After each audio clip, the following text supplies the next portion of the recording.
শেখ হাসিনার মামলায় তো নাহিদ ইসলামের সাক্ষ্য গ্রহণ ইতিমধ্যেই শুরু হয়েছে, কি তথ্য আছে সবশেষ জানাবেন। সাদিয়া, মোটামুটি আধা ঘন্টারও বেশি সময় ধরে নাহিদ ইসলাম আজকে দ্বিতীয় দিনের মতো ট্রাইব্যুনালে সাক্ষ্য দিচ্ছেন শেখ হাসিনার বিরুদ্ধে, এবং তিনি মোটামুটি 16ই জুলাইয়ের পরের যে প্রেক্ষাপট এবং ঘটনাবলী সেগুলো আজকে ট্রাইব্যুনালে উপস্থাপন করছেন। বিশেষ করে সেই সময় গোয়েন্দা সংস্থা ডিজিএফআই কি ভূমিকা পালন করেছে, গণমাধ্যমগুলো কি ভূমিকা পালন করেছে সেটি উল্লেখ করছেন। নাহিদ বলছেন যে 16 তারিখের পরেই কেন্দ্রীয় সমন্বয়ক যারা রয়েছেন তারা সবাই মোটামুটিভাবেই তারা গোয়েন্দা সংস্থা এনএসআই নজরদারির ভিতরে, এবং অনেকে তাদের কাছে আটক থাকেন, এবং যারা এবং এক সমন্বয়ককে আরেক সমন্বয়কের বিষয়ে হুমকি দেওয়া হয় যে তাকে যদি জীবিত ফিরে পেতে চাও তোমরা, সেই ক্ষেত্রে আন্দোলনটি প্রত্যাহার করতে হবে।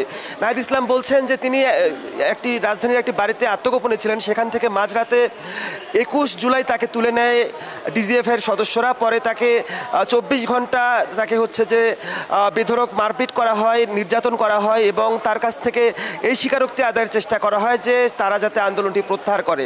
নাহিদ সেটিতে রাজি না হয়, তাকে বেধড়ক পিটিয়ে চোখ বন্ধ অবস্থায় পূর্বাচলের একটি জায়গায় ফেলে রাখা হয় 24 ঘন্টা পরে, এবং পরবর্তীতে নাহিদ যখন গণস্বাস্থ্যনগর হাসপাতালে ভর্তি হন সেটিও ডিজিএফআই তাদের নিয়ন্ত্রণে নিয়ে নেয়, এবং সেখান থেকে তাকে জোরপূর্বক ডিআরইউতে নিয়ে যাওয়া হয় একটি সংবাদ সম্মেলন করার জন্য যে তারা আন্দোলন প্রত্যাহার করেছেন।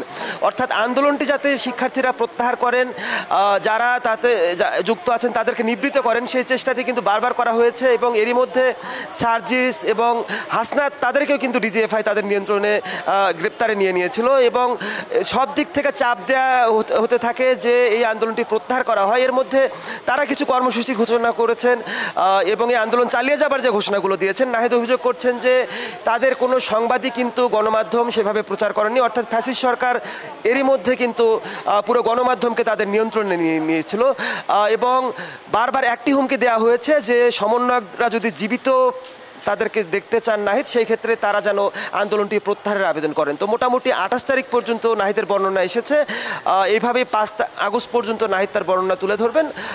এই শুনানিটি এখনও চলছে, সাক্ষ্য গ্রহণ চলছে। পরবর্তীতে যে বিষয়গুলো উঠে আসে তার সাক্ষ্যে সেগুলো আমরা পরবর্তীতে জানাতে পারবো। সাদিয়া, বান্ডেল থাকলে প্রতি সেনমানিতে টাকা বাঁচবে। বিকাশ সেনমানি বান্ডেল কিনে জিতুন প্রতি লেনদেনে।